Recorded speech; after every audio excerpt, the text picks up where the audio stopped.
Hello mga lalabs! Kumusta kayo? Nandito ko guys sa Hamad International Airport, kami ng anak ko. Pabalik na kami ng Oman. Nagbakasyon kami sa Doha ngayon guys.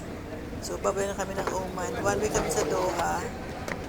So ito, may flight kami mamaya kaya inagahan namin ang pagpunta dito sa airport para makapag-picture-picture kami at saka makapag-ikot-ikot guys kasi ang laki ng airport na to. Super laki talaga nito guys at saka ang ganda.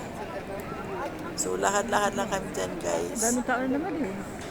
Ayan, guys. So, ang daming passenger dyan. Nagkaroon ng conflict kasi, guys, di ba yung February 28, nagkaroon ng putukan. So, naapektuhan ng airport na yan, guys. So, mabuti nga ngayon bumabalik na yung mga travelers dyan. Kasi dati walang flights talaga dyan eh. Dahil sa mga putukan na that time ng buong March. Nagtanggalan ng trabahador dyan. Kasi walang flights talaga that time eh. So, medyo ngayon bumabalik na yung mga travelers. So, medyo matao na ngayon.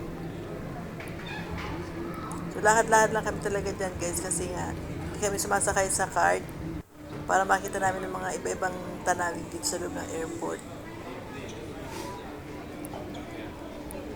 Ang laki kasi ng airport na to, guys, eh. Ang daming gates, ang daming flights.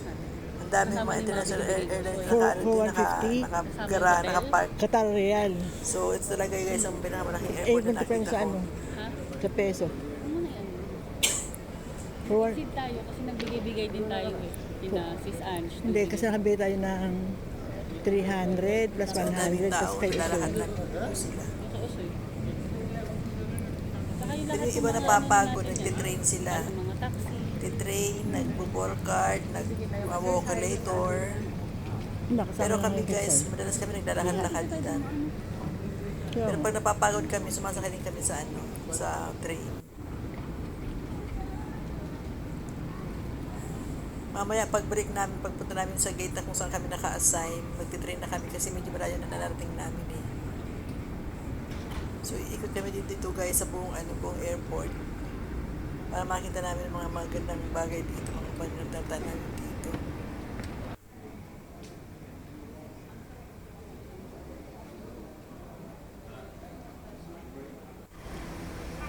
Ang ganda ng airport na to guys, napakalinis.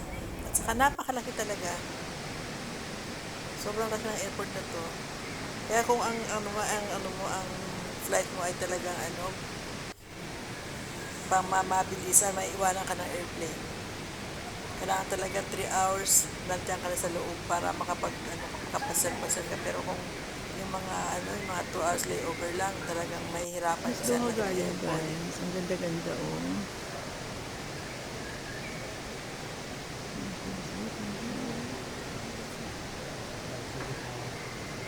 Ang ganda dito guys oh. Doha Airport.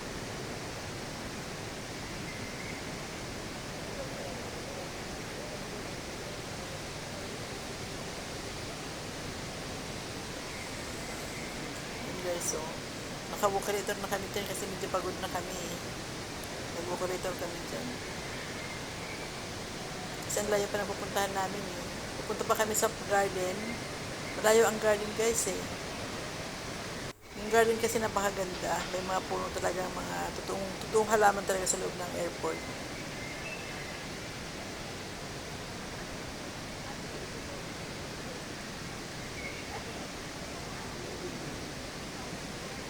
So pumunta kami sa loob ng souk. Tingin kami ng mga souvenirs sa souk. Ito na guys ang garden guys. So, ang laki ng mga puno dyan guys. Ayan. Madami nang nakatatambay dyan guys kasi nag-charge sila. Ayan, may mga charger dyan sa upuan. Kung nalulubat ka na, pwede ka mag-charge dyan sa loob. May mga tulugan din sa loob dyan guys eh. Yung mga layover ng mga matagal, pwede matulog dyan guys.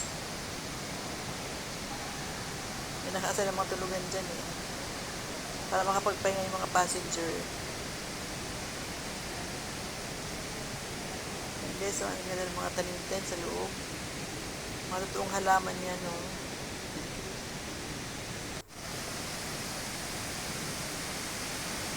Lahat na dumadaan dito sa garden guys, nagpipicture-picture talaga sila kasi ang ganda talaga sa Ganda ng site. Ang liwanag, at may mga upuan, laki ng puno, ayan o. Dexter yan guys. Naalagaan talaga yan guys. Bawat daan at pinupunasan yan guys ng mga cleaners. Malinis talaga sa loob. May taga-release po dyan. Ayan guys, so picture sila. Kasi ang ganda talaga. Hold on to the handrail at all times for your own safety. May bananatili pa sila oh. Nami-maintain nila guys ang kagandahan ng mga halaman dyan sa loob. May bubong yan guys, pero nagtataka ako bakit hindi nalalanta ang mga halaman. Para may artificial sila dyan. Artificial na pampaan ng mga halaman, fresh. Para may shower dyan, shower rain. Para nadidiligan ang halaman sa loob. Naligaw ako dyan guys kasi nga umikot ako, tapos yung linabasan ko iba ng daanan, so naligaw ako. Mabuti, binilikan ko saan ako pumasok, binilikan ko, so natuntun ko yung paglabas ko. Kasi ang laki talaga guys maliligaw ka talaga dyan.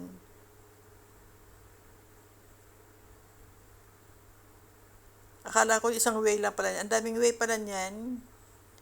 Natakot na ako kasi di ko na mapuntan yung anak ko kung saan ko siya iniwanan. Yan guys, nasa duty free na kami. Yan, sasakay kami sa train guys kasi malayo ang aming terminal. So magte-train kami dyan guys. Yan ang train guys oh. Paparating na yung train. Yan. So nakasakay na kami sa train.